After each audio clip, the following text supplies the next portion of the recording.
de vocês de domingo para passar aqui com a gente. A gente adora fazer isso. Então a gente talvez a gente não sofra tanto quanto vocês para acordar cedo, falar, puta, eu vou lá atrás de fantasma. Então a gente agradece de verdade, né? Eu não quero que pareça palestrinha, mas eu preciso contar um pouco por que a gente faz isso, né? E a cada cidade que a gente começou a estudar as histórias de assombração, a gente percebeu cada vez mais que elas são, na verdade, um tipo de mito da nossa comunidade.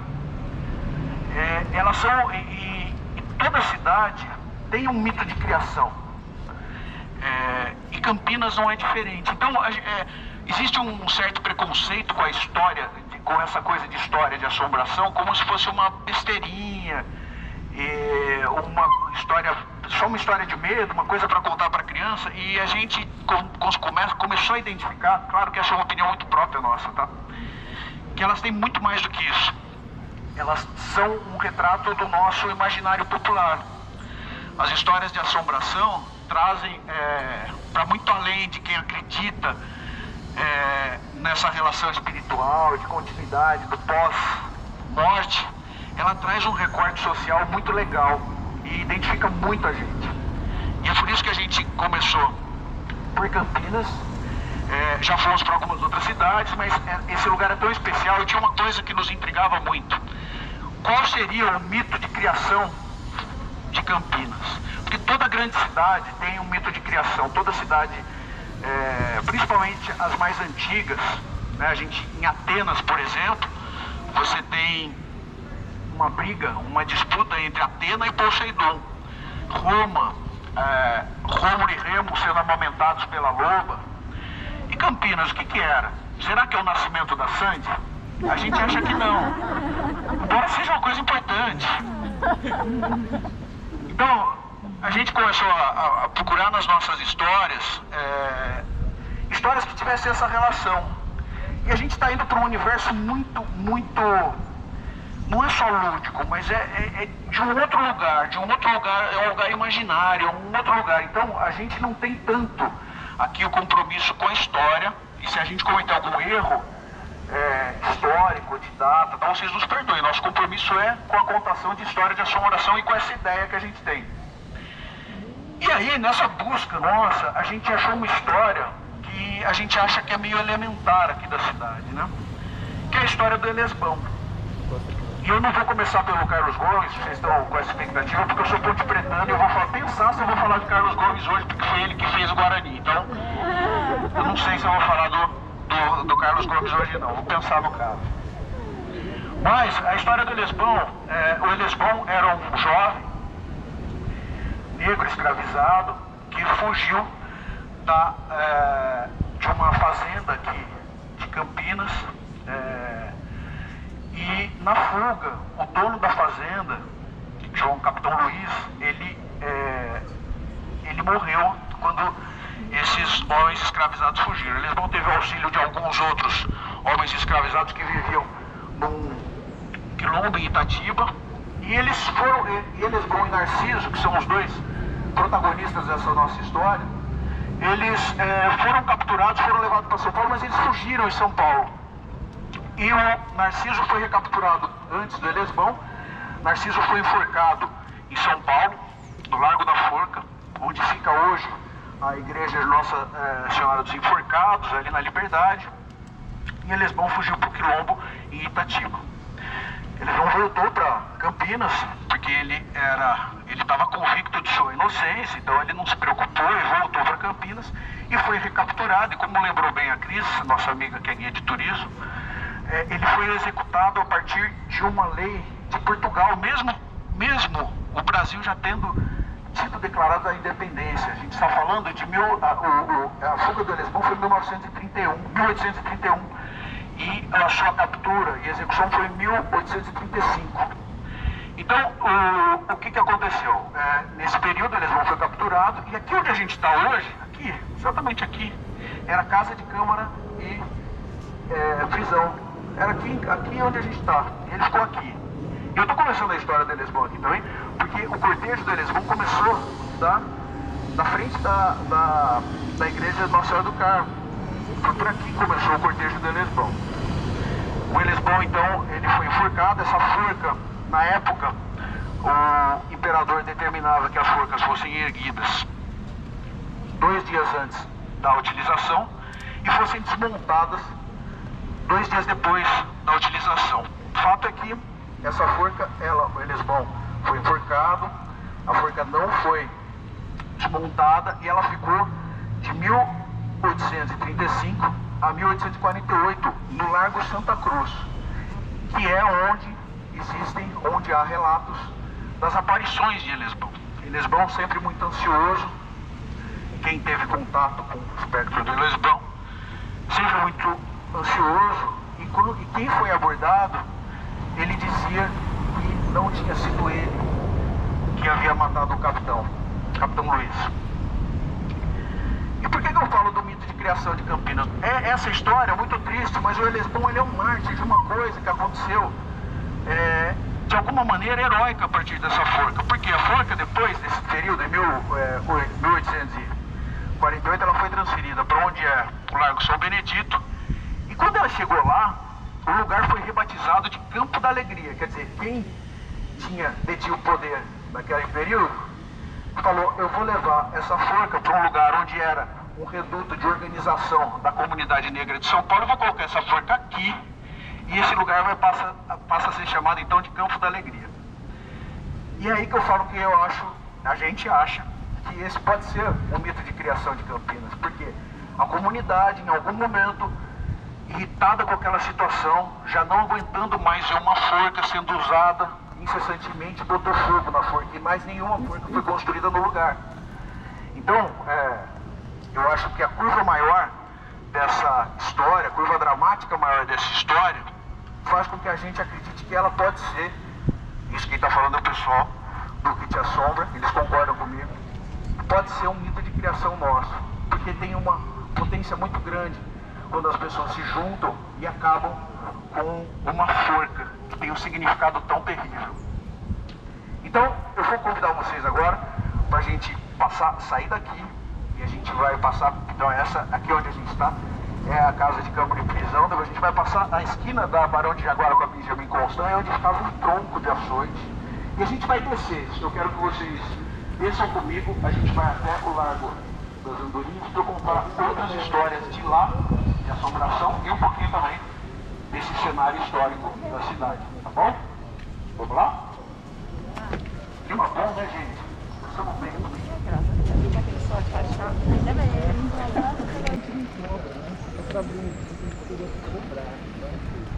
Existe uma igreja em São Paulo, qual que é isso? Os Amarais, esses mares também.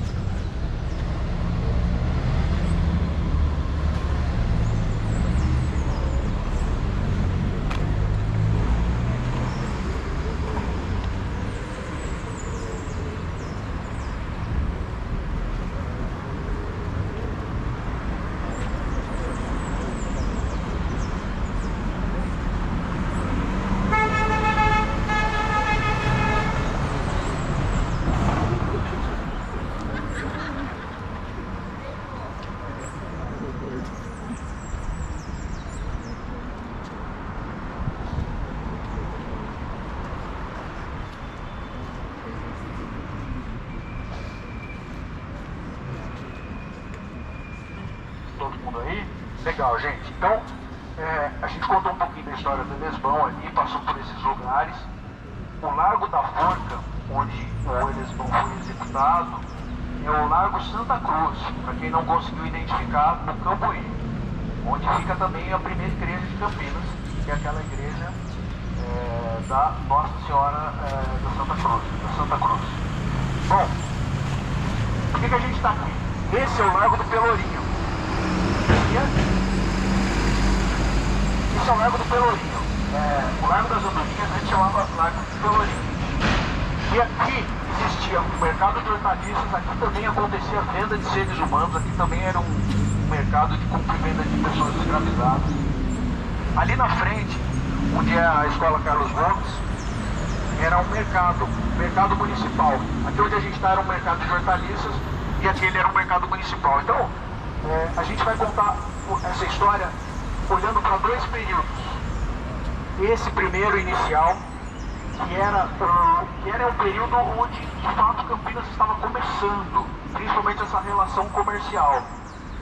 Campinas era uma cidade muito ligada à escravidão, como vocês sabem. E a gente veio contar essa história aqui sob a perspectiva desse beco, que chama Beco do Inferno, que a gente vai subir. Por isso que a gente deu a volta, a gente vai subir ele. O Beco do Inferno, nesse primeiro período, ele era utilizado para toda sorte de crueldades com essas pessoas. Então, o que não era possível de ser feito na frente de todos, eles eram levados para o Beco do Inferno, que não chamava Beco do Inferno, que chama Travessa São Vicente de Paulo. Então, essas pessoas eram levadas para lá, eram torturadas. Quando eu tinha que dar exemplo para alguém, sempre era feito escondido nesse beco. Esse é o primeiro período histórico, então, da travessa. Então ele passa a se chamar Beco do Inferno quando? Não tem nada a ver com essa história que eu contei. O Beco do Inferno passa a ser chamado de Beco do Inferno em um segundo momento histórico, quando ele vira um lugar de boemia.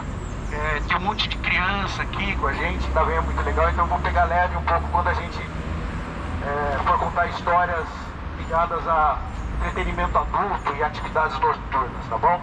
Então esse era um lugar disso. E a sociedade, que era muito conservadora na época, passou a chamar, por conta da frequência das pessoas que passavam aqui, de Beco do Inferno. A história de assombração desse lugar não foi tão fácil de achar, ao mesmo tempo não sei se foi tão difícil de achar também, porque tem um salão de cabeleireiro aqui, e eu parei para perguntar para elas se elas tinham tido alguma experiência sobrenatural aqui, porque é um lugar carregado de energias, enfim, e de história. E elas me disseram que sim. Uma das moças que trabalha no salão de beleza aqui, vocês vão passar por ele, falou que ela, num dia, no final do expediente, acabou o serviço, os clientes foram embora, os funcionários foram embora, e ela começou a arrumar as coisas pro dia seguinte, e ela escutou alguns passos no segundo piso do salão. Ela parou o que estava fazendo, escutou os passos do salão, resolveu subir para olhar, os passos pararam, mas ela viu, não tinha ninguém, achou que podia ter algum funcionário. Ela desceu. Quando ela desceu, ela escutou novamente passos. Ela falou, bom, deve ter alguma coisa aí. Foi olhar, não tinha nada novamente. Quando ela estava descendo, ela escutou o barulho de uma cadeira arrastando. E existia uma cômoda, uma penteadeira, e ela foi ver se tinha acontecido alguma coisa com a cadeira, e ela olhou e estava aparentemente tudo no mesmo lugar, tudo parado. Quando ela olhou o estofamento da cadeira, ele estava subindo.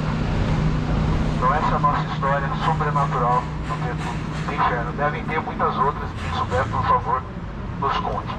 Aqui tem um outro lugar, ali onde fica o estacionamento do Giovanetti, na frente da Igreja da Boa Morte. Eu vou contar uma história rapidinha, a gente não vai passar por lá, mas quando vocês forem, vocês lembram. Existe um asilo, chamado Asilo das Órfãs Desvalidas de Campinas. E foi uma obra muito importante na época, porque Campinas, em 1889, quase foi dizimada pela epidemia de febre amarela. Um terço da cidade foi dizimado. Então, vocês imaginam o número de crianças que ficaram órfãs nesse período. Muitas famílias perderam seus genitores e essas crianças não tinham amparo nenhum. Então essa obra foi uma obra muito importante, é importante destacar isso antes da gente contar a história de assombração dela. Mas esse asilo, chamava asilo, não chamava orfanato. Esse asilo tinha um salão nobre. E o salão nobre levava os quadros de todos os beneméritos que morreram. E aí o que acontecia? Esse salão nobre se tornou um tipo de quarto de castigo para as meninas que aprontavam alguma coisa. Tipo, aprontar alguma coisa era fazer xixi na cama, aprontar. E quando elas ficavam fechadas, o quarto esse salão nobre inteiro fechado, ele era muito escuro, elas diziam que as pessoas pintadas nos quadros saíam para pegá-las. Então, quando vocês forem lá no Giovanetti, Se vocês verem alguma coisa, não é porque vocês beberam demais. De repente tem alguma coisa lá mesmo, tá bom? Agora a gente vai subir o Beco do Inferno, vem comigo, e a gente vai parar de novo lá no monumento túmulo do Carlos Gomes. Eu vou pensar se eu vou contar a história do Carlos Gomes pra vocês.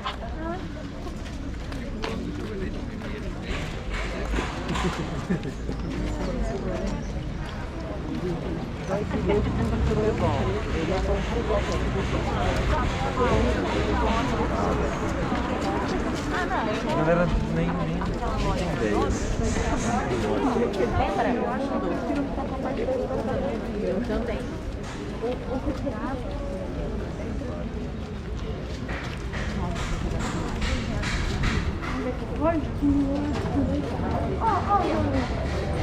É uma barata, né?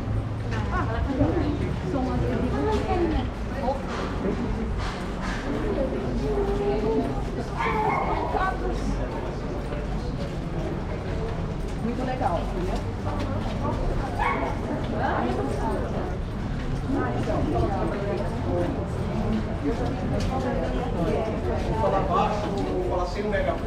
Tem que falar com o megafone. Todos esses lugares eram cortiços. Primeiro eu tinha uns nightclubs e depois viraram cortiços.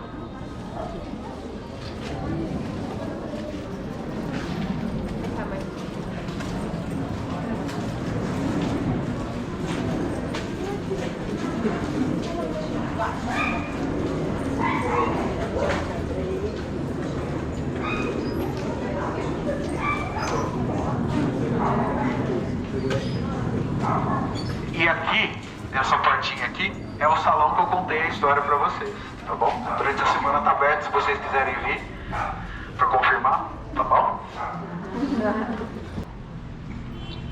Esse é o nosso personagem, o fantasma mais ilustre. Carlos Gomes, né, nasceu em 1836, aqui em Campinas, e desde muito cedo ele mostrou um talento fora do comum. E isso, obviamente, ao mesmo tempo que chamou a atenção, também gerou um grau de ciumeira muito grande. Vocês conhecem Campineiro, né? Mas é uma brincadeira. O Carlos Gomes, ele foi um cara que chamou a atenção muito cedo pelo seu talento. Ele começou na banda de Campinas, musical de Campinas, com os pais, teve 26 irmãos. E ele teve uma vida difícil aqui, por incrível que pareça. Apesar de todo esse talento, ele perdeu a mãe.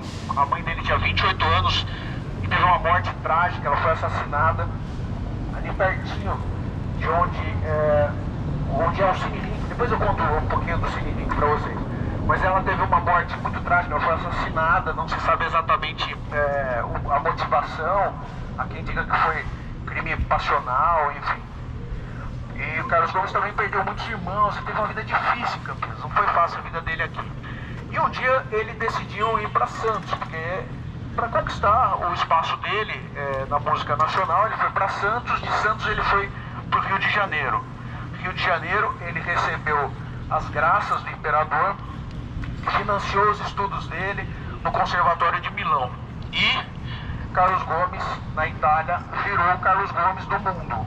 O maior, sem dúvida nenhuma, o maior compositor de música clássica do Brasil,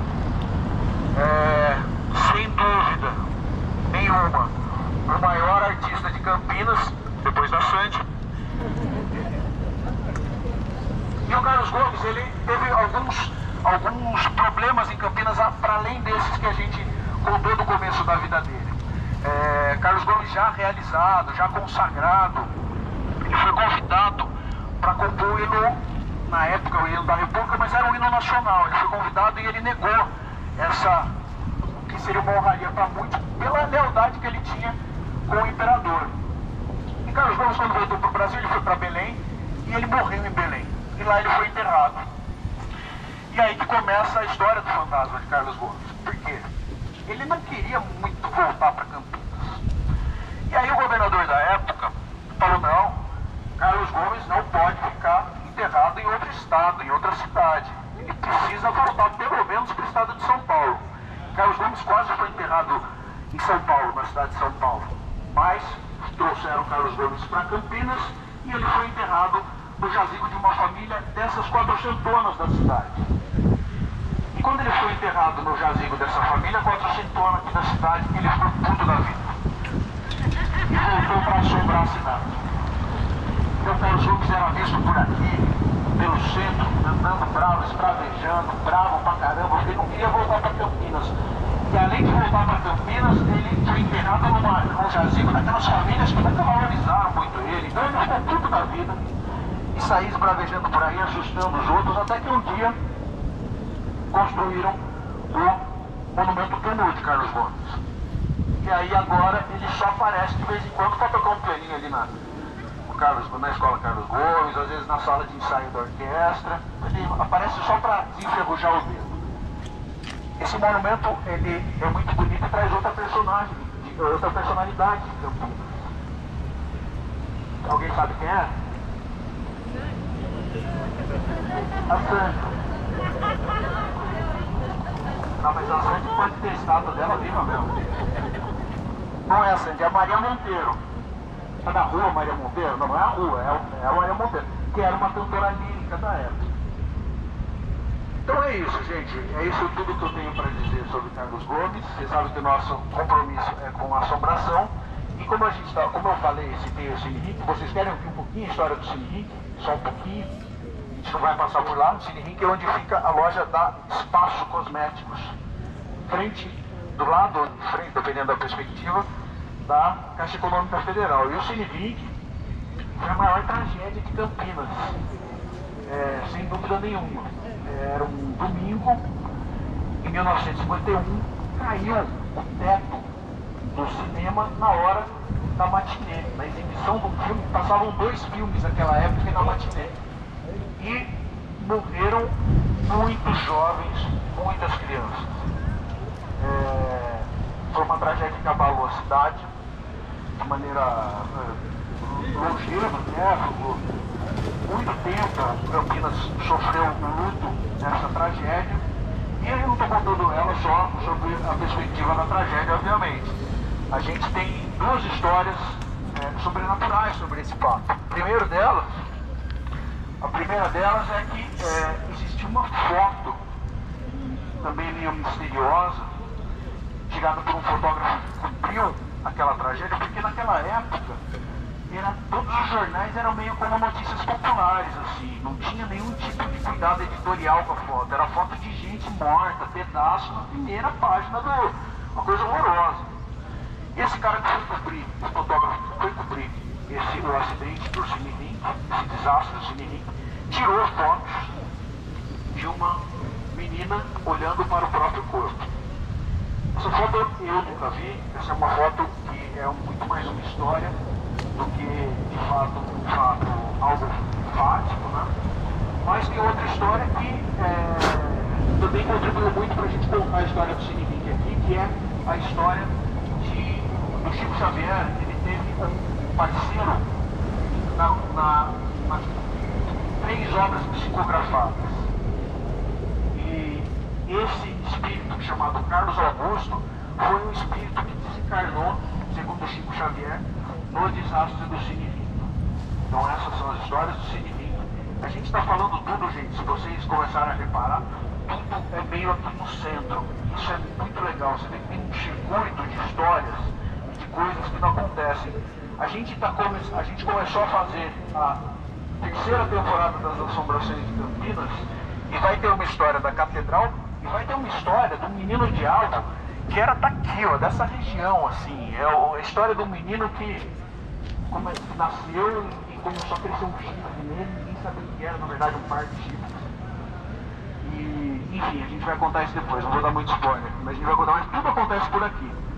Mas não é só por aqui, a gente vai agora num lugar que é o túnel da Vila Industrial. Agora eu pediria para todos terem muito cuidado com o deslocamento, tá? A gente vai fazer de carro, eu vou pegar o endereço aqui do lugar que a gente vai estacionar. Quem puder colocar no Waze, coloca no Waze esse endereço que eu vou colocar, porque a gente vai parar no estacionamento da Estação Cultura. Só que vocês não podem ir pela frente da Estação Cultura, a gente vai dar uma volta e vai parar no estacionamento que é atrás da Estação Cultura.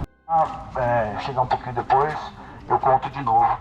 Mas esse lugar todo aqui, esse quadrado, existiam 4 cemitérios por aqui. E eles foram muito utilizados, principalmente no período que a gente contou lá atrás, que era o período da epidemia de febre amarela. Então tinha valas comuns. Para quem não sabe, cemitério não era uma coisa estabelecida, assim. As pessoas nem gostavam muito de serem enterrados em cemitérios, porque normalmente se enterravam as pessoas nas igrejas, dentro das igrejas. Então esse era um lugar aqui mais ou menos de dispensa mesmo, não existia uma organização muito correta sobre os sepultamentos. Depois os cadáveres foram exumados e foram levados para o cemitério do Fundão, que a gente vai lá daqui a pouco, porque depois se tornou o cemitério da Saudade. Mas o fato é que essa região aqui, existiam 4 cemitérios, 4 blocos de cemitérios aqui. Esse é o lugar mais assombrado de Campinas, eu acho. É o lugar que tem as histórias mais inusitadas e em vários períodos históricos. Então, a primeira parte é essa mesmo, onde há suspeitas de que há algum tipo de atividade fantasmagórica por conta desses cemitérios que existiam por aqui. Houve um massacre, houve a greve geral em 1917 e houve um massacre porque Campinas ela era cortada pelos trilhos e não existia uma passagem para a cidade. Então, quem morava aqui pela Vila Industrial, não tinha, para chegar ao centro de Campinas, tinha que passar por um lugar chamado Porteiro do Capivara. E quando teve a greve geral, houve um conflito entre os grevistas e as forças de segurança da época. E aqui na região, aqui perto, houve o massacre da Porteira do Capivara, onde foram assassinados vários grevistas. Então, essa é a segunda suspeita sobre esse espectro, porque tem uma terceira, que alguém já falou, que até encontrou ali o velho do guarda-chuva, que teve um senhor, isso já mais ou menos nos anos 60, o túnel foi inaugurado em 1918, muito motivado por conta desse massacre da Porteira do Capivara. Adiantaram muitas obras desse túnel, porque era uma demanda antiga de quem vivia aqui. E aí, lá pelos idos 1960, houve uma inundação aqui no túnel e um senhor morreu. E esse senhor, ele costumeiramente aparecia por aqui, mas ele não aparecia sozinho. Ele aparecia com uma velhinha que ninguém sabe o grau de relacionamento que eles tinham, mas é uma velhinha da bengala e os dois, cada um aparecia de um lado e eles desapareciam no meio sempre. Tipo Tinder. Chamava. E aí o último relato de assombrações, e esse foi amplamente divulgado aqui em Campinas, era um fantasma que ele aparecia no formato de holofote, parecia uma pessoa carregando com um rosto muito iluminado, e quem estava atravessando o túnel, quando encontrava esse espectro, e ninguém sabe exatamente o que era aquilo, se era algum vivo também sacaneando, mas a gente acredita em assombração. Então, era um fantasma que ele tinha um holofote no rosto e ele chegava a cegar as pessoas momentaneamente com a força dessa luz. Então, esses são todos os fantasmas, os possíveis moradores do túnel que vocês vão atravessar agora. Fiquem à vontade para atravessar o túnel e a gente espera vocês aqui desse lado para eu falar um pouquinho sobre o Cemitério da Saudade, tá bom? Então fiquem à vontade, tirem fotos. Eu acho que fotos muito legais aqui do túnel, vocês vão perceber. Não sei se todo mundo já atravessou ele. Já? Então tá bom, aproveitem. É só uns 200 metros aí na frente. É, só 200 metros, mas voltem pra cá, tá? Não atravessem e fiquem do outro lado não, tá? Linha hoje, tá? Voltem pra cá. Quem quiser água, tem água.